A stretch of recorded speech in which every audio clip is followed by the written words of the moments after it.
Bureau is a fascinating place. It was formed in 1909, and it was the State Geological Survey. It also is the first organized research unit at the University of Texas at Austin. And it has those two roles that it plays, a university research role as well as a state function, the state survey role, which allows us to be in lots of neat things that apply to Texas and Texas resources. One of the key things about research at the Bureau is we bring these three areas together: energy and economics and the environment. I call it the radical middle, but it's where the great challenges lie and the answers are going to be found.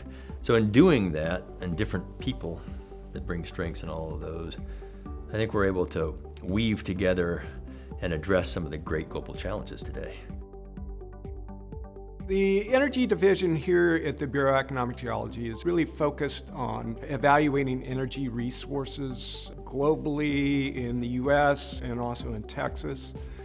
Our new program called GeoH2 is focused on hydrogen, and that was started up last year, 2022, is a program that's looking at geological storage of hydrogen. It's looking at the techno-economic analysis associated with storage and transportation of hydrogen, looking at the value chains of hydrogen, and also exploring novel concepts. Hydrogen has a critical role to play in the emerging energy scene in that it is molecular energy. It can effectively be utilized for many usages that include very hard to abate type of industries like chemical manufacturing or steel manufacturing. So it's an essential part of the future energy economy. Comparing electricity options is designed to be a data-driven analysis of local and global environmental impacts associated with the supply chains and life cycle of the most common electricity generation options.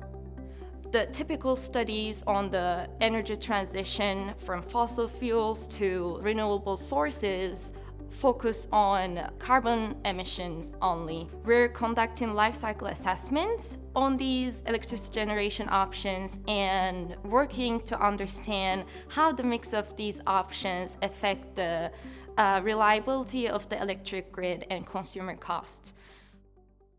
It's easier to say what we don't do. Pretty much any applied area of geoscience that's not explicitly oil and gas, we're into.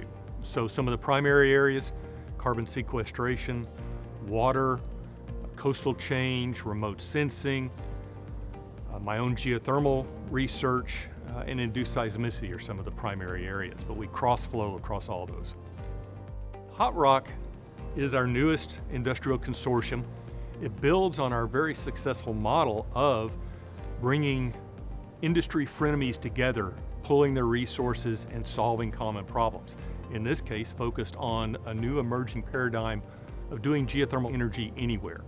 That's applying new engineering technology in new geologic settings that haven't been done before, so there's a lot to investigate. Our group is called the Gulf Coast Carbon Center because we focus on the Gulf Coast, which is an area where there's both a need and an opportunity for large volume emission reduction from facilities and an opportunity to store the CO2 in the deep subsurface. This can happen both onshore and in the geologic formations beneath the Gulf of Mexico waters itself. Our new work is to make our technical information more available to more people in the state of Texas and Louisiana, where this technology is likely to be deployed. So we're very excited about this project and our opportunity to talk about it. We of course have outstanding facilities, world-class, that scientists and industry come from all over to use. But really our strength is our science and engineering researchers. This organization, which is kind of odd, it's an academic entity for sure, but it also has strong governmental components to it and stakeholders, and of course we work with industry and NGOs. So when you start to put all that together, we sit in a very unique place. So our biggest strength is our people, just the talent that come from industry, they've come from academia, they come from governments, and bringing all that together in a way that they can relate with one another is the biggest strength we have.